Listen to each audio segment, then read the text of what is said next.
अगर कुछ साल पहले मुझसे कोई पूछता कि बेस्ट ओवरथिंकर का अवार्ड किसको जाता है, तो मैं कहती कि मुझे जाता है।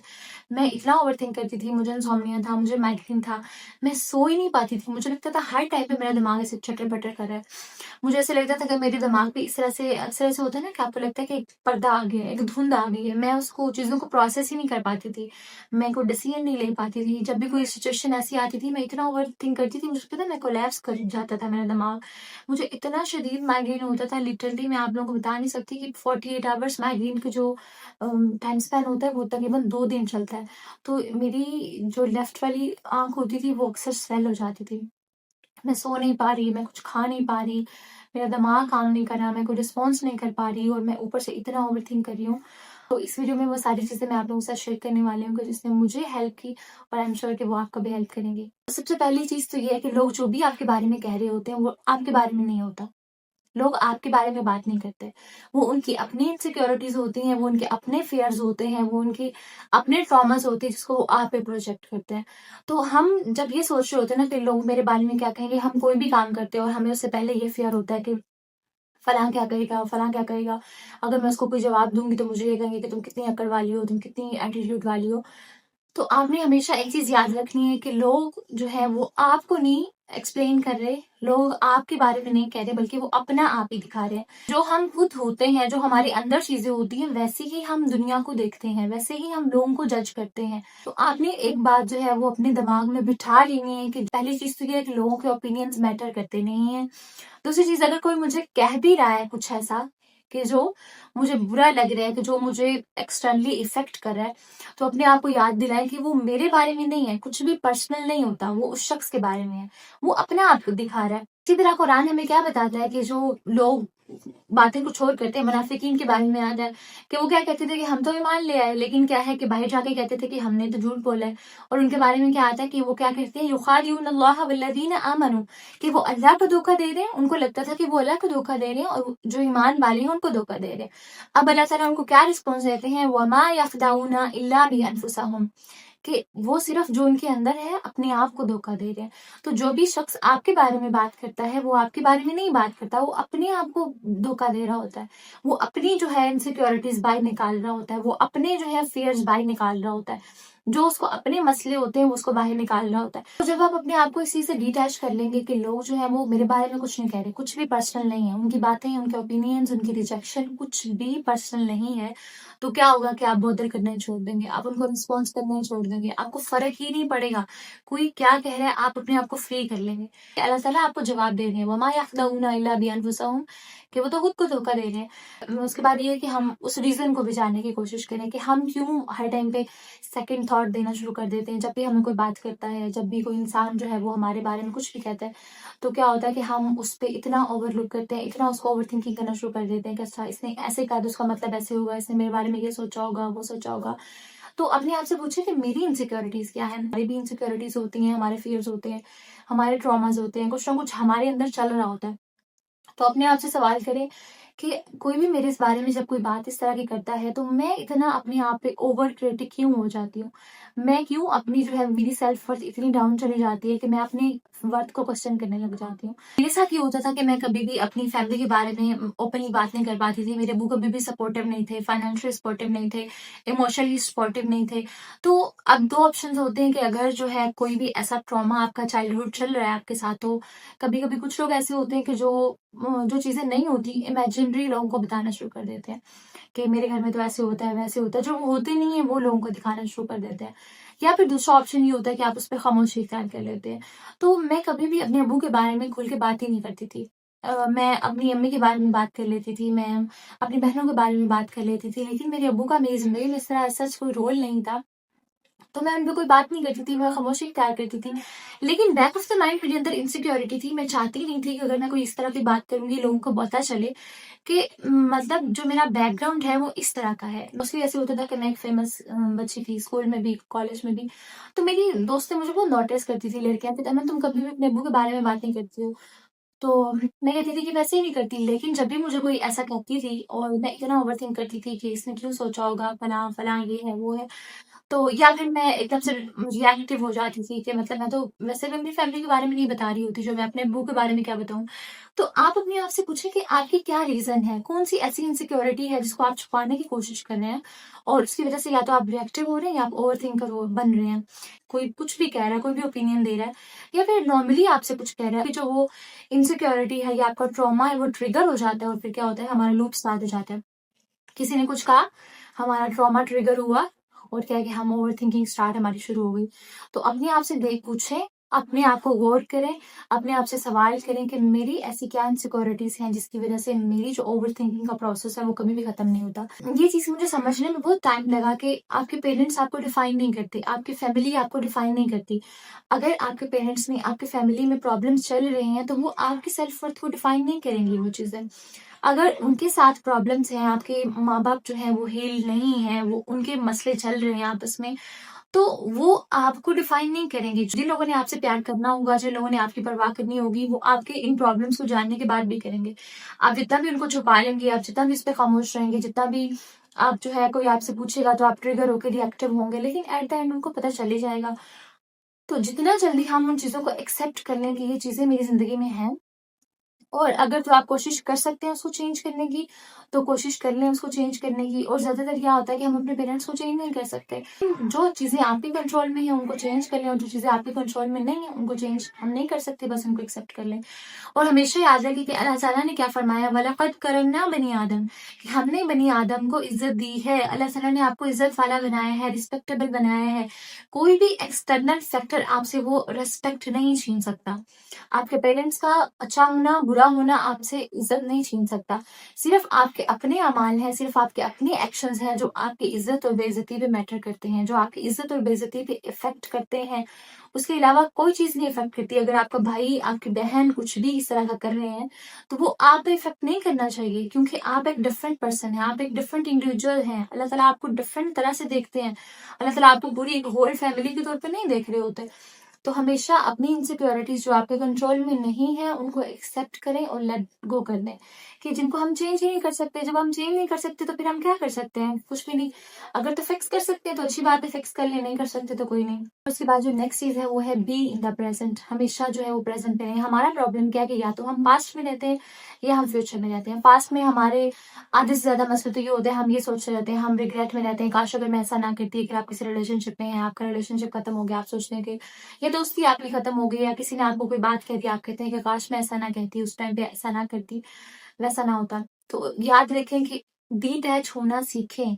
पास्ट आपका पास्ट था, खत्म हो गया है, वो चला गया, उसको आप चेंज ही नहीं कर सकते। और जो फ्यूचर है वो आपके कंट्रोल में नहीं है, आपको पता ही नहीं है कि आपने क्या करना है। अल्लाह ताला क्या फरमाते हैं, मा असाब मिन मुसीबतिन बिइज़्निल्लाह, कि कोई भी इंसान को तकलीफ पहुंचती है, इंसान की ज़िंदगी में कुछ भी होता है तो वो अल्लाह के हुक्म से होता है। तो अपने आप को बार-बार याद करवाएँ कि जो कुछ भी हुआ है वो ऐसे ही होना था। और अगर जो आपकी इसमें गलती है, उसको सीख लें, उसको रिफ्लेक्ट करें और उन चीज़ों को जो है वो ठीक कर लें। और अगर आपकी गलती नहीं है, वो चीज़ जो है वो हम दूसरों को इतना मार्जिन दे रहे होते हैं, हम खुद को मार्जिन नहीं दे रहे होते, हम दूसरों को इतना मार्जिन दे रहे होते हैं समटाइम्स कि हम कहते हैं कि फलाँ ऐसी रीज़न होगी जिसकी वज़ह से उसने ऐसे किया होगा, या वो ऐसा करना नहीं चाहता था, उसकी फैमिली ने उसको मजबूर किया है, या फिर काश अगर मैं ऐसा ना करती तो मेरा ये रिलेशन खत्म नहीं होता। जो रिलेशन आपका खत्म होना था वो हो ही जाना था। आप कुछ कहते, आप ना कुछ करते, कुछ भी आप जो है वो कितना मर्ज़ी आप कोशिश कर लेते, 100% कोशिश कर लेते, जिसने आपको छोड़ना था उसने आपको छोड़ ही जाना था।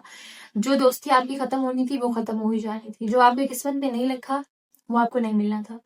तो जब हम पास्ट की बात करते हैं या फिर हम फ्यूचर की बात करते हैं कि हम फ्यूचर के बारे में इतना सोच रहे होते हैं कि अगर हमें कोई कोई ड्रीम जॉब चाहिए, अगर हमें किसी शख्स से शादी करनी है, अगर हमें किसी स्टेज पे पहुंचना है, तो हम खुली आंखों से ख्वाब देख रहे होते हैं। एक हमारी नेक्स्ट ओवर थिंकिंग आ जाती है कि हम पूरी कहानियां बुनते हैं कि अच्छा ऐसा होगा वैसा होगा, छोटे छोटे मोमेंट्स बनाते हैं, ये सबके साथ हो रहा होता है। और हमारा माइंड जो है ना वो बहुत सर्वाइवल मोड पे रहता है, उसको बहुत मजा आता है इस तरह की इमेजिनरी स्टोरीज बनाने में। और फिर एक और मजे की बात ये कि हमारा माइंड जो है वो ये प्रोसेस ही नहीं कर पाता कि ये रियलिटी है कि नहीं, सच में हो रहा है कि नहीं हो रहा। तो आप जितना ओवरथिंक करेंगे, आप अपने आप को तकलीफ देंगे। एक बहुत अच्छी कोट में पढ़ी थी कि इंसान जो है वो 2 तरह से तकलीफ उठाता है, कि एक तो जो तकलीफ उसको माज़ी में मिल गई है ना, एक तो उसने वो तकलीफ उठाई है, फिर वो बार-बार सोच-सोच के दोबारा से तकलीफ लेता है। तो क्या इससे अच्छा नहीं है कि हम जो एक दफ़ा तकलीफ हम ले चुके हैं, उसको हम लेट गो कर दें, उसको जाने दें। और उस चीज़ को एक्सेप्ट कर लें कि हाँ, ऐसा है।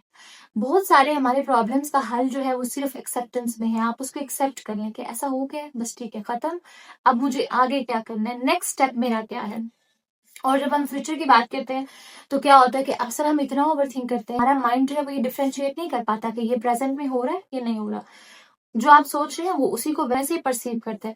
तो जब भी आप ओवरथिंकिंग करने लगे किसी शख्स के बारे में, किसी चीज़ के बारे में, अक्सर हम अपने रिलेशनशिप इसलिए खराब करते हैं कि हम ओवरथिंक कर रहे होते हैं कि ये जो है वो लाज़मी मुझे चीट कर रहा होगा ये बंदा, ये लाज़मी किसी और लड़की से बात कर रहा होगा, इसीलिए इसने मुझे जल्दी से रिप्लाई नहीं किया। ये नॉर्मली हमारे प्रॉब्लम चल रहे होते हैं।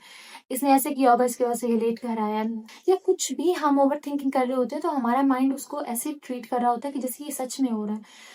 तो जब भी आप ऐसा कुछ आपको लगे कि आप बहुत ओवरथिंकिंग कर रहे हैं, तो लंबा साँस लें, गहरा साँस लें और फिर अपने आप से पूछें कि क्या सच में ये हो रहा है?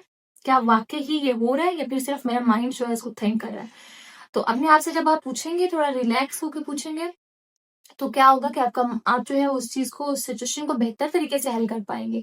क्योंकि ऐसा कुछ नहीं हो रहा है, ये सिर्फ़ मेरा माइंड है जो उसको बना रहा है चीज़ें, ऐसी कहानियाँ सोच रहा है। फिर अगली चीज़ ये है कि जब भी हम कोई गोल्स रखते हैं, अक्सर हमारी ओवरथिंकिंग इसलिए भी स्टार्ट होती है कि हमने अपने इतने बड़े-बड़े गोल सेट किए होते हैं। हम कहते हैं कि मुझे 5 साल बाद जहाँ पे हमने जाना होता है, उसकी स्ट्रेस हम अभी से ले रहे होते हैं। मतलब जो काम हमने 5 साल एक हमने सोचा हुआ है कि यहाँ पे मैं होंगी, ये मेरा बेस्ट वर्ज़न होगा, और उसकी स्ट्रेस आज से लेके हम जो है एक्शन ही नहीं कर रहे होते। कोई भी काम नहीं हम कर रहे होते और ओवरथिंकिंग में हमारी सारी एनर्जी, सारा टाइम चला जाता है। हम अगर चीज़ों को देखते हैं, हम कहते हैं कि अल्लाह मेरे से क्यों नहीं हो रही है, फिर जो है हम इतना ओवर प्लान करते हैं, इतना ओवर प्लान करते हैं। तो कभी भी पहली बात है, इतना ओवर प्लान नहीं करें, अपने माइंड में जो है वो चीज़ें रखें कि आपने 5 साल बाद यहाँ पे स्टेज पे पहुँचना है, लेकिन उसको डाइसेक्ट करें, उसको डिवाइड करें कि 4 साल, 3 साल, 2 साल, 1 साल, फिर 1 साल से भी नीचे 4 माह, 4 माह, 4 माह, 3 माह, फिर उससे भी नीचे 1 माह। 1 माह में मुझे क्या-क्या जो है वो करना है, फिर उससे भी नीचे प्लान करें कि अच्छा ये जो वीक है, इसमें 1 वीक में मुझे क्या-क्या काम करने हैं, फिर 1 दिन में क्या-क्या काम करने हैं। तो उससे क्या होगा कि आपकी ओवरथिंकिंग खत्म हो जाएगी, और अपने आप को हमेशा याद दिलाएँ कि अगर आप जब भी सीढ़ियाँ चढ़ रहे होंगे, तो अगर आप एक छलांग लगा के कभी भी ऊपर ऊपर वाली सीढ़ी पे नहीं पहुँच सकते। अगर आप पहुँचने की कोशिश करेंगे, आप गिरेंगे और आपको चोट आएगी। तो अगर आप रोज़ के स्टेप्स उठाते रहेंगे, तो क्या होगा कि आपको चोट भी नहीं आएगी, आप वहाँ पे पहुँच भी जाएँगे। ओवरथिंकिंग का जो बेस्ट हल है, वो सिर्फ़ एक है, एक्शंस। सिर्फ़ एक्शंस, कि आपने जो भी आप जिस चीज़ के बारे में ओवरथिंकिंग कर रहे हैं, उसको काम करना शुरू कर दें। फिर जब एक्शंस की बात आती है, तो ज़हन में कोई काम है कि मुझे ये काम करना है, तो सिर्फ़ 5 सेकंड्स में फौरी से उठ जाएँ, ऐसे करके। मैं आपको कहें 5, 4, 3, 2, 1 और खड़े हो जाएँ। अगर आप 5 सेकंड से ज़्यादा अपने आप को देती हैं, तो आपका माइंड जो है वो फुली सर्वाइवल मोड पे आ जाता है और आप कहते हैं कि चलो कोई बात नहीं, थोड़ी देर बात करूँगी, बाद में करूँगी, इस टाइम पे करूँगी। तो क्या होता है कि आप अपने आप को एक्सक्यूज़ेज़ देना शुरू कर देते हैं और फिर वो काम आपसे नहीं होता। तो जितना ज़्यादा आप बिज़ी होंगे, जितने ज़्यादा आपके एक्शंस इंक्रीज़ होते जाएँगे, आपकी ओवरथिंकिंग खत्म होती जाएगी। आपके माइंड को टाइम ही नहीं मिलेगा कि आप एक्स्ट्रा सोचें। जितना वो कहते हैं ना, एक कहावत है कि खाली दिमाग शैतान का घर, कि जितना आप फ़ारिग बैठे होंगे, जितना आपकी ज़िंदगी में कोई प्रोडक्टिव चीज़ ही नहीं है, उतना ज़्यादा आप ओवरथिंक करेंगे। अभी रिसेंटली मैं इस चीज़ को प्रैक्टिस कर रही हूँ कि जब मुझे लग रहा होता है कि मैं किसी चीज़ को ज़्यादा सोच रही हूँ, तो मैं फ़ौरी से कुछ और काम उसको मैं स्विच कर देती हूँ, मैं रिप्लेस कर लेती हूँ। कि या तो मैं कोई बुक खोल लेती हूँ कि मैं ये बुक पढ़ लूँ, या उससे अच्छा बेहतर है कि मैं फ़ोन यूज़ कर लूँ, मैं मेल्स पढ़ लूँ, पॉडकास्ट सुन लूँ, या मैं कुछ भी देख लूँ। लेकिन क्या है कि एटलीस्ट वो मुझे ओवरथिंकिंग से निकाल लेगी। तो फ़ौरी से कोई काम करना शुरू कर दें, अगर आपके पास टेबल आपका क्लियर करने वाला है, उसको डिक्लटर करना शुरू कर दें, अपनी चीज़ें अरेंज कर लें। तो जब आप एक्शन कर रहे होंगे, आपके माइंड को इतना सोचने का टाइम ही नहीं मिलेगा कि आप ओवरथिंकिंग कर सकेंगे। फिर उसके बाद ओवरथिंकिंग में जिस चीज़ ने मुझे बहुत ज़्यादा हेल्प की, वो ये है कि लोगों को जज करना छोड़ दें। हम क्या करते हैं, हम लोगों पे लेबल्स लगा देते हैं कि ये इंसान ऐसा है, और फिर हम उसी के अकॉर्डिंग उसको डील करते हैं। हम कोई काम करना चाह रहे होते हैं, हम उससे कोई बात करना चाह रहे होते हैं, तो क्या होता है कि हमारे वो लेबल्स, वो हमारी जजमेंट्स इतने दरमियान में आ जाते हैं कि हम उस पे इतना सोचना शुरू कर देते हैं कि ये तो है ही ऐसा, वैसा है, फलां है। सिचुएशन इतनी बुरी नहीं होती, लेकिन क्या है कि हमारी ओवरथिंकिंग उसको, सिचुएशन को बुरा बना देती है। फिर अपने आप को एक्सप्रेस करना सीखें कि जब भी जो चीज़ आपको बुरी लग रही है, जो काम आप नहीं करना चाहते, फ़ौरी से उसको बता दें कि ये काम मैं नहीं करना चाहती। जो चीज़ आपको अच्छी नहीं लग रही, फ़ौरी से उस वहाँ पे बोलें। अपने अंदर-अंदर सड़ने से कुछ नहीं होगा। अभी जैसे रिसेंटली आप लोगों को पता है कि मैं पब्लिक स्पीकिंग की क्लास लेने जा रही हूँ, तो क्या होता है कि हमारी जो है वो 1.5 घंटे की क्लास होती है, और जो हमारे टीचर हैं वो 1 घंटे बाद आते हैं। तो मैंने फर्स्ट डे जब मैं गई, तो मैंने सर से पूछा, नॉर्मली क्या होता है, हम बात नहीं कर रहे होते ना, हम एक्सप्रेस नहीं कर रहे होते। तो मैंने सर से पूछा कि सर, क्या आप रोज़ ही इस टाइम पे आया करेंगे, हाफ एन आवर लेट आया करेंगे? जैसे हमारी क्लास 11:30 पे है, तो आप 12 ओ क्लॉक आए हैं, तो हमें पहले बता दें। सर ने कहा कि नहीं, ऐसे नहीं होगा, सिर्फ़ 5 ही मिनट आऊँ। शॉक भी हुए, क्योंकि स्टूडेंट्स नॉर्मली बात नहीं करते, वो खुद आपस में कहते रहते हैं। लेकिन खैर क्या हुआ कि उसके बाद भी जो सर थे वो ऑलमोस्ट लेट ही आ रहे थे। तो फिर क्या हुआ कि जो मेरी रिसेंट क्लास थी उसमें हम नॉर्मली किसी टॉपिक पे बात कर रहे थे, उसमें कम्युनिकेशन पे भी बात हो रही थी। तो सर ने कहा कि नॉर्मली हम क्या कर रहे होते हैं, हम दिखाते कुछ हो रहे हैं, हम करते कुछ हो रहे हैं, इस तरह से वो हमारी डिस्कशन चल रही थी। तो मैंने कहा कि सर ये तो नॉर्मल हम अपने अगर इर्द-गिर्द भी देखें हम भी यही कर रहे होते हैं। जैसे हमारी यूनिवर्सिटीज़ हैं, उन्होंने टैग लगाया होता है कि हम 1 आवर एंड 30 मिनट्स की हमारी क्लास हुआ करेगी और वो इतनी हमसे फी चार्ज करते हैं। लेकिन जो स्टूडेंट्स की क्लास होती है वो तो 1 आवर की होती है। हाफ एन आवर आके बैठते हैं, वेट करते हैं, उनका टाइम वेस्ट होता है और फिर जो है 1 घंटे की सिर्फ क्लास होती है। तो हम तो हर जगह भी यही कर रहे होते हैं, लेवल हमारा कुछ होता है, हम करते कुछ और हैं। तो सर थोड़ा मतलब मैं उनको रिस्पेक्टफुल वे में ऐसे जैसे मैं आप लोगों से बात कर रही हूँ वैसे ही मैंने उनको कहा। तो सर का थोड़ा-सा कलर ऐसे डिम हो गया। लेकिन ख़ैर क्या हुआ कि उसके बाद नेक्स्ट डे जो है वो सर पूरे टाइम पे वहाँ पे मौजूद थे। तो अपने आप को एक्सप्रेस करना सीखें, लोगों को बताएँ कि ये चीज़ आपको बॉदर कर रही है। ये लाज़मी नहीं कि आप बदतमीज़ी से बताएँगे तो ही फ़र्क पड़ेगा। अब इसी उसी यूनिवर्सिटी में मेरी छोटी बहन जा रही है, उसकी वो रोज़ मुझे आके बता रही होती है कि वो ड्राइंग में अच्छी है, तो कहती है मेरी क्लास की 2-3 लड़कियाँ हैं जो कभी भी कुछ भी नहीं काम कर रही होती, सिर्फ़ जो है बातें करती रहती हैं और फिर आके मेरी ड्राइंग की पिक्चर्स देना शुरू कर देती हैं। कि हमने स्नैप्स पे डालनी है, तो उसको अच्छा नहीं लग रहा था। तो मैंने कहा कि तुमने उनको बोला है? कहती मैं उनको अगर बोलूँगी तो मुझे कहेंगे कितनी करती है ये वो। मैंने कहा कि तुम उनको बोलो, उनको कहो कि ये मेरा काम है, कल को तुम्हारा काम उठा के वो तुम अपने पोर्टफोलियो में लगा लेंगी। तो उनको कहो कि मुझे नहीं अच्छा लगता कि ये मेरा काम है तो मुझे नहीं अच्छा लगता कोई भी इनकी पिक्चर्स ले, डायरेक्ट उनको बोलो। तो आज जो है वो मैंने उसको टास्क दिया हुआ था कि अगर तुम्हारे काम की कोई भी पिक्चर लेने आएगा तुम्हें उसको बताना है। सिंपल आपको जस्टिफिकेशंस देने की ज़रूरत नहीं है, एक्सक्यूज़ेज़ देने की ज़रूरत नहीं है, आपको अपने आप को ओवर एक्सप्लेन करने की ज़रूरत नहीं है। होता क्या है कि हम जब नो कहते हैं, किसी को मना करते हैं किसी चीज़ से, हम इतना ओवर एक्सप्लेन करते हैं कि हम खुद ही गिल्ट में चले जाते हैं। तो अपने आप को गिल्ट में नहीं डालना कि जो आपको नहीं अच्छा लग रहा, वो नहीं अच्छा लग रहा। अपने आप पे बर्डनाइज़ करने की कोशिश मत करें। दूसरों के लिए इतना सैक्रिफाइस करने की कोशिश ना करें कि उसमें आप जो है वो अपने आप को ही खत्म करना शुरू कर दें। लोगों को बताएँ लोगों को बताएँ कि आपको ये बात अच्छी नहीं लग रही। लोगों को बताएँ कि ये जो काम वो कर रहे हैं उससे आप बॉदर हो रहे हैं, उससे आपको तकलीफ हो रही है। समटाइम ऐसे होता है सामने वाले बंदे को पता ही नहीं चलता। लोग इस तरह के होते हैं उनको समझ ही नहीं आती। वो इतने जो है मे बी सेंसिटिव नहीं होते, मे बी इतना सोचते नहीं हैं, उनको पता ही नहीं चलता जब तक आप उनको बताते नहीं। आप अंदर-अंदर इतना ओवरथिंक कर रहे होते हैं कि अपना ही नुकसान कर रहे होते हैं। तो लोगों को बताना सीखें। अच्छा फिर उसके बाद जो नेक्स्ट पॉइंट है वो ये है कि लोगों से हेल्प लेना शुरू करें। मेरा बहुत ऐसे ये प्रॉब्लम रहा था कि मुझे हेल्प लेना बहुत मुश्किल लगता था। मुझे लगता था कि शायद अगर मैं किसी से हेल्प माँगूँगी तो मैं अपने आप को वीक बना रही हूँ। तो हेल्प माँगना वीकनेस नहीं है आपकी, बल्कि स्ट्रॉन्ग लोग हेल्प माँगते हैं। अपने आप को ये रियलाइज़ करवाएँ कि हम इंसान हैं, हमें लोगों से हेल्प की ज़रूरत पड़ती है। हम अल्लाह ताला पे रिलाई करते हैं लेकिन उसके बावजूद अल्लाह ताला ने लोग हमारे लिए भेजे हैं। तो जब आपको लग रहा होता है कोई चीज़ आपसे हैंडल नहीं हो रही, कोई काम आपसे नहीं हो रहा, तो बिला वजह इतना ओवरथिंक करने की बजाय किसी से हेल्प माँग लें। कोई भी जो आपको लगता है कि ऐसा इंसान आपकी हेल्प कर सकता है, आपको कोई सॉल्यूशन दे सकता है, सिंपली जाके उससे पूछें और वो आपको हेल्प भी कर देंगे। जो है वो अपनी बॉडी को जो है वो रिलैक्स करना भी सीखें। वॉक करें, मेडिटेट कर सकते हैं, मेडिटेट करें। मेरी वैसे एक पर्सनल टिप है कि जब मैं ज़्यादा काम कर रही होती हूँ स्क्रीन पे या फिर किसी भी चीज़ का मैं स्ट्रेस ले रही होती हूँ, मैं ओवरथिंकिंग कर रही होती हूँ, तो मुझे ऐसा लगता है कि मेरी वेन्स स्ट्रेच हो गई हैं।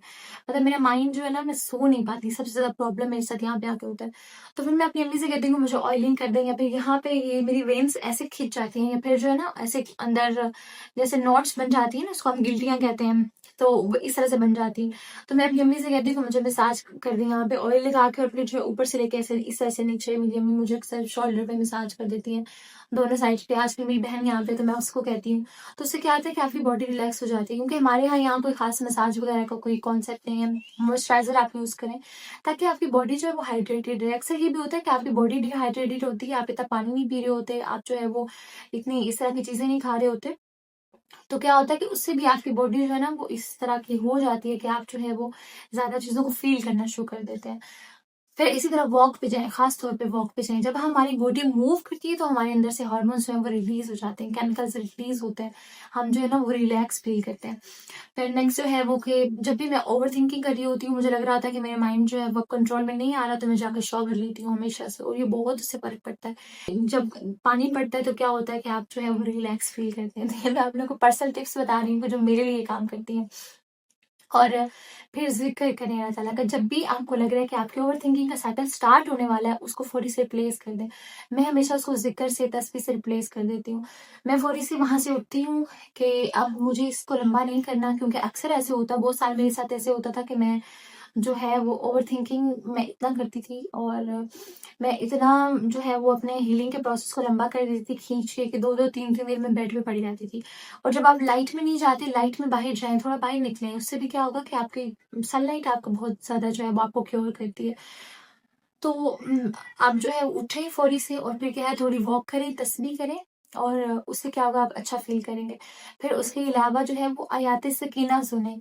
अगर आप यूट्यूब पे जाके सर्च करेंगे तो आयात सकीना का एक जो है वो आपको वीडियो नज़र आ जाएगी। वो ऐसी आयात हैं जो जिससे कुरान उनके बारे में ये कहता है कि वो उससे सकीनत नाज़िल होती है, यानी वो आपको सुकून देती हैं। तो हमें ऑलरेडी पता है कि अल्लाह ताला ने कुरान पाक में फरमाया कि बेशक जो दिलों का सुकून है वो अल्लाह ताला के ज़िक्र में है।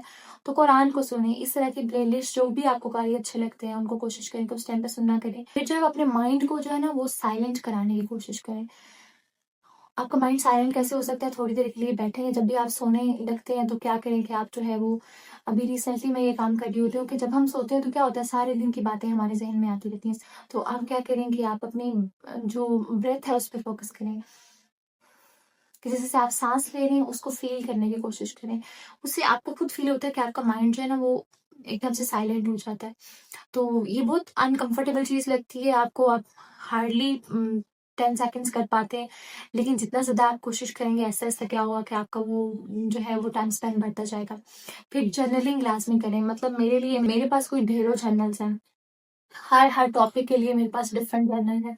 मुझे जब भी कोई प्रॉब्लम हो रहा होता है मैं उसको लिखना शुरू करती हूँ। जब हमारे ज़हन में चीज़ें चल रही होती हैं ना तो वो इस तरह से क्लटर बना होता है, और जब आप लिखना शुरू करते हैं तो वो इस तरह से आपके अंदर से रिलीज़ हो जाती है। एट लीस्ट आपके सामने जो है ना वो एक उसकी सही पिक्चर आ जाती है, वो चीज़ें अरेंज हो जाती हैं। और जब आप अंदर से बाहर निकाल देते हैं ना, क्योंकि हमें कुछ कोई ना कोई चाहिए होता है जो हमारी बात सुने, या फिर वो इमोशंस हम बाहर निकालें। तो जर्नलिंग मैं हमेशा जो है वो सजेस्ट करती हूँ। हर हर प्रॉब्लम का हल जो होता है वो ऑलमोस्ट जर्नलिंग में होता है, कि आप अपने थॉट्स लिखें, आप क्या फ़ील कर रहे हैं, आप क्यों ऐसा फ़ील कर रहे हैं? अपने आप से सवाल करें कि आप अगर इस तरह की रीज़न है तो क्यों है? किस किस वजह से ये कहाँ से स्टार्ट हुई है? ये मुझे कहाँ तक लेके जा रही है? कौन से ऐसे ट्रिगर हैं कि जब ऐसा कोई काम होता है, ऐसी कोई चीज़ होती है तो ये ओवरथिंकिंग स्टार्ट हो जाती है? या फिर कौन से टाइम में जिसकी वजह से होती है? कौन से लोग मेरे इर्द-गिर्द रहते हैं जिसकी वजह से होती है? और फिर सबसे आगे पे कि अल्लाह ताला पर तवक्कुल करें, अल्लाह ताला पर तवक्कुल करें। जब हम ये अंडरस्टैंड कर लेते हैं ना कि हर चीज़ अल्लाह ताला के कंट्रोल में है, हम उसको चेंज नहीं कर सकते। अल्लाह ताला ने हमसे एफर्ट माँगी है, हमें कहा है कि आप अपनी पूरी कोशिश करें, वलैसा लिल-इंसानी इल्ला मा सआ, कि इंसान के लिए वही है जिसने उसकी कोशिश की, लेकिन उसके बावजूद कॉन्सिक्वेंसेज़ आपके हाथ में नहीं हैं, रिज़ल्ट्स आपके हाथ में नहीं हैं। वो अल्लाह ताला डिफाइन करेंगे कि आपके रिज़ल्ट्स क्या होंगे। वो अल्लाह ताला ने आपके लिए सोचा होगा, तो इस बात पे यकीन रखें कि अल्लाह ताला आपके लिए बेहतरीन फ़ैसला करेंगे, कि अल्लाह ताला जो हकीम है, अल्लाह ताला अलीम है, अल्लाह ताला खबीर है, अल्लाह ताला जो है वो आप पे रहमान है, रहीम है। तो कैसे हो सकता है अगर आपके लिए कोई गलत फ़ैसला करेंगे? तो जब हम इस चीज़ को एक्सेप्ट कर लेते हैं ना कि हमारे साथ जो भी कुछ हो रहा है, अगर कुछ अच्छा नहीं हो रहा, फिलहाल मुझे अच्छा नहीं लग रहा, तो लेकिन क्या है कि ये लॉन्ग टर्म में मेरे लिए अच्छा होगा। अगर कोई चीज़ अभी मुझे नहीं मिल रही, तो मुझे किसी तकलीफ से बचाने के लिए ये बैरियर बन रही है। जब से मैंने अपने आप को इस चीज़ पे यकीन दिलाया है कि अगर कुछ नहीं हो रहा जो मैं चाहती हूँ, बेसिकली हमारा ट्रिगर यही होता है कि हम हर चीज़ को कंट्रोल करना चाह रहे होते हैं, और जब वो चीज़ें नहीं हो रही होती तो हम ओवरथिंकिंग करते हैं। तो जब आप अपना कंट्रोल, हर चीज़ का कंट्रोल अल्लाह ताला को दे देते हैं तो आप फ्री हो जाते हैं। आपको एक फ्रीडम आ जाती है। आपको लोगों की बातों से फ़र्क नहीं पड़ रहा, आपको सिचुएशंस बॉदर नहीं कर रही, आपको खराब होना, चीज़ों का अच्छा होना, कुछ भी आपको बॉदर नहीं कर रहा, आप रिलैक्स हैं। आप सोचते हैं अगर कुछ नहीं अच्छा हुआ तो आप सोचते हैं, हदीस में आता है कि मोमिन के हर मामले में खैर है। अगर कुछ अच्छा होता है तो वो अल्लाह ताला का शुक्र अदा करता है, और अगर कुछ बुरा होता है तो वो उस पे सब्र करता है, और दोनों पे उसको अजर मिलता है। तो जब भी कुछ हो रहा होता है, कुछ भी हो रहा होता है, अपने आप को याद दिलाएं कि ये बैरियर अगर कोई आया है, चाहे आप क्लास से लेट हो रहे हैं, चाहे आप घर आपको आना था, रास्ते में कुछ हो गया, कुछ भी बुरा हो रहा है, अपने आप को याद दिलाएं कि ये बैरियर है, ये अल्लाह ताला की तरफ से है, ये चीज़ मेरे लिए अच्छी नहीं थी इसलिए ये मुझे नहीं मिल रही, या अभी नहीं मिल रही तो अभी फ़िलहाल मेरे लिए अच्छी नहीं है, मैं उसके लिए प्रिपेयर नहीं हूँ, मैं उसको एक्सेप्ट करने के काबिल ही नहीं हूँ। तो अपने आप को जब हम जो है वो अल्लाह ताला के कंट्रोल में दे देंगे, तो क्या होगा कि हमारे प्रॉब्लम्स, हमारी ओवरथिंकिंग सारी चीज़ें खत्म हो जाएँगी। हमें एक्स्ट्रा सोचने की ज़रूरत ही नहीं पड़ेगी, हमें चीज़ों को होल्ड करने की ज़रूरत नहीं पड़ेगी। तो अपने आप को बार-बार रिमाइंडर दें। वमन यतवक्कल अलल्लाहि फहुव हस्बुह, कि जो अल्लाह पर तवक्कुल करता है, अल्लाह ताला उसको काफ़ी हो जाता है। तो अल्लाह पर तवक्कुल करना सीखें। जब हमें अल्लाह ताला पर तवक्कुल करना आ जाएगा तो हमारे सारे प्रॉब्लम्स खत्म हो जाएँगे। आई होप ये वीडियो आपको अच्छी लगी होगी। Thank you so much for watching. अल्लाह हाफ़िज़।